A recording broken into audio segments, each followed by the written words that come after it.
mo kí wa lórúkọ Jésù Kristi níbikíbi tẹ́ ti láǹfààní láti máa gbóhùn Olúwa lẹ́nu mi lọ́wọ́lọ́wọ́. Gbogbo ẹrù tí ayé gbèrú yìí, ẹrù àṣetì, ẹrù àṣedànù, ẹrù àfàìtó, ẹrù ìbànújẹ́, ẹrù ìyàgàn àti ẹrù òfo. Mo dúró níbi pẹpẹ Olúwa, mo gbá àga ìwàásù Olúwa mú. Mo rán àṣẹ jáde lórúkọ Jésù pé ọkùnrin tó ru ẹrù ayé lónìí, agbára Olúwa sọ ẹrù náà dànù. Obìnrin tí ayé gbé ẹrù lé lórí, ohùn jáde, àṣẹ dẹ̀ tẹ̀lé, iná gbà kúrò lórí rẹ̀. Iṣẹ́ rẹ ni a di ẹrù wúwo lé lórí. Ìgbéyàwó rẹ ni a di ẹrù wúwo lé lórí. Bí o bá rí àmì tó sanra ṣe níbi tó wà, ẹrù òkùnkùn tí a gbèrú ọ, tí ìrìn àjò ayé rẹ kò fi bógodé, iná gbà sọnù. Àṣẹ ọ̀run kó gorí ẹ̀. Àyànfẹ́, mo fẹ́ tì wá wọnú àdúrà ní ọ̀sán yìí. Ẹ má bínú pé o láǹfààní láti gbóhùn mi látàárọ̀, iṣẹ́ Olúwa ni. Mo ti jí sáré lọ sí ìpínlẹ̀ Ọ̀yọ́ láti lọ jíṣẹ́ Olúwa níbẹ̀. Ṣùgbọ́n síbẹ̀ náà ò gbọ́dọ̀ má dá ẹ̀yin tiwa lóhùn.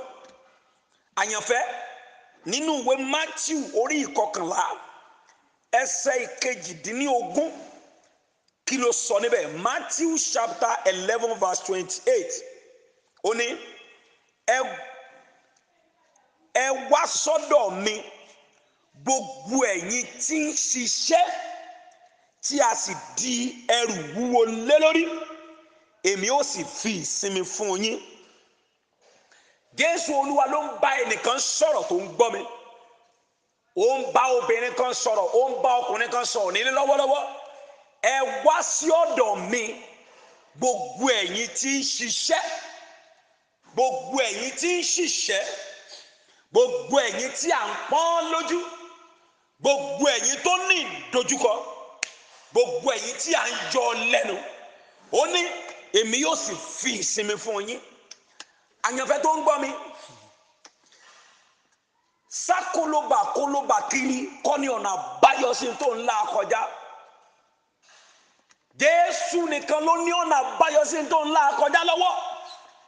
Èèyàn ò lè ràn ẹ́ lọ́wọ́ bí kò ṣe kó wá sọ́dọ̀ Jésù. Kí ni ìdojúkọ tó o ní? Ṣé lórí ọ̀rọ̀ iṣẹ́, lórí ọ̀rọ̀ ìgbéyàwó, ìlú òkè òkun ló wà, o ní ìdojúkọ ìwé ìgbélú, o ní ìṣòro ilé gbígbé. Jésù Olúwa rán mi sí ọ ní ọ̀sán yìí. Mo dẹ̀ ń jíṣẹ́ fún ọ pé wá sí ọ̀dọ̀ rẹ̀ kó lè ní ìsinmi. Gbé àjàgà rẹ tọ̀ ọ́ wá kó lè fún ọ ní ìsinmi àti ìṣẹ́gun. Wo, màá máa sọ fún wa níbí pé èmi ò ní pé ajá lọ́bọ̀ fún wa. Òótọ́ pọ́nbélé inú ọ̀rọ̀ Ọlọ́run ní máa bá wa sọ. Èèyàn ò lè gbà ọ́. Kí ni mo sọ? Èèyàn ò lè gbà ọ́. Ẹni tó lè gbà ọ́ náà ni Jésù. Bí ó tilẹ̀ jẹ́ pé èèyàn náà ni ó lò fún ọ.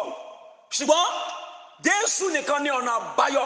Bí o bá rí pásítọ̀ kan, bí o bá rí ẹnikẹ́ni tó bá ń fi ara rẹ̀ lọ bí oníṣẹ́ ìyanu, jìnnà sírú ẹni bẹ́ẹ̀.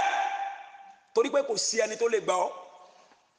Wọ́n sọ nǹkan kan fún mi ní ìsinyìí. Ìkànnú àwọn èèyàn wa wípé wọ́n lọ ọ̀dọ̀ aládùúrà kan.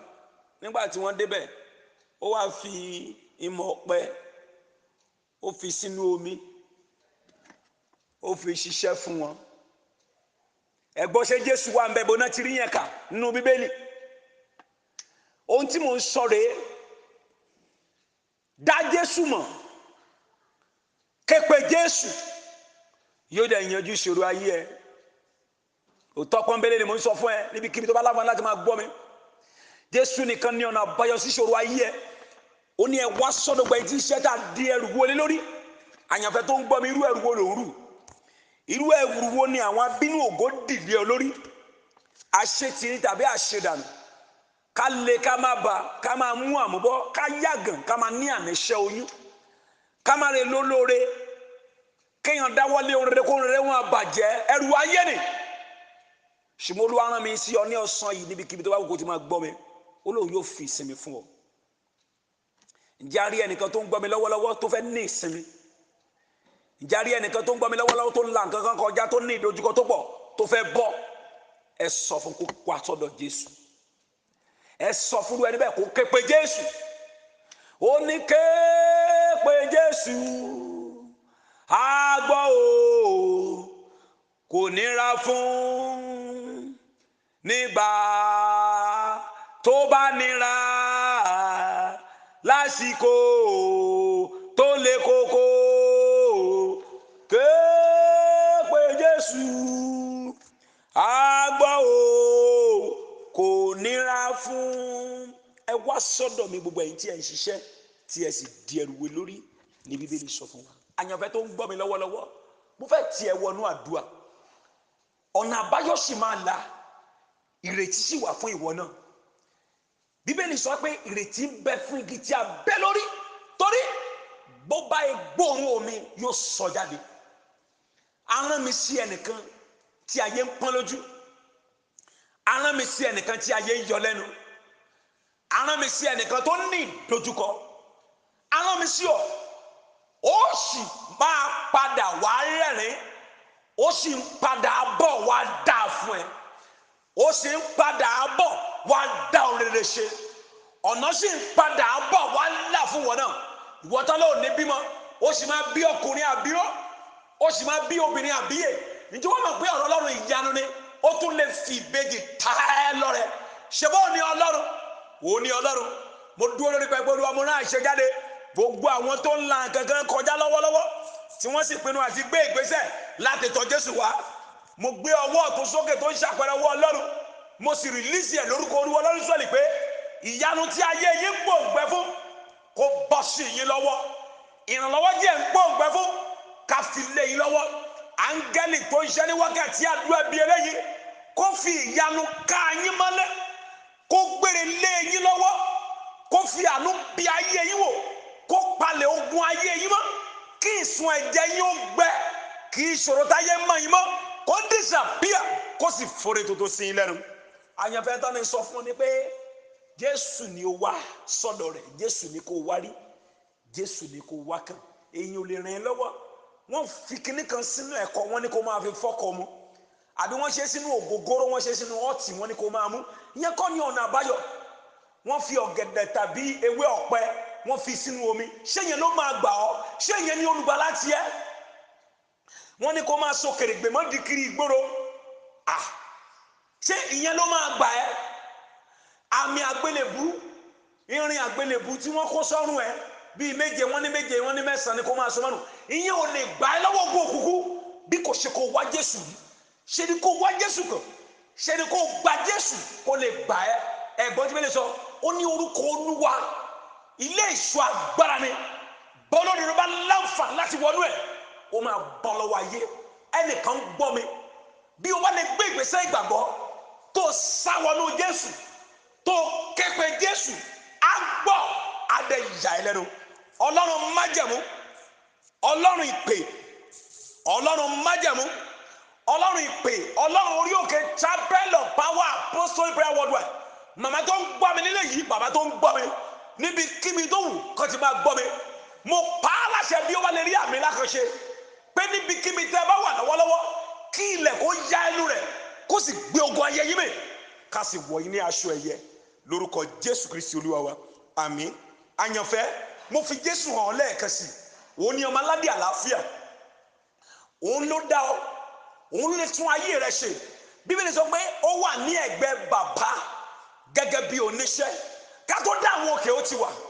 òun ni ọ̀rọ̀ Ọlọ́run, òun ló lè wá ọ̀nà àbáyọ sí ìrìn àjò ayé ẹ̀.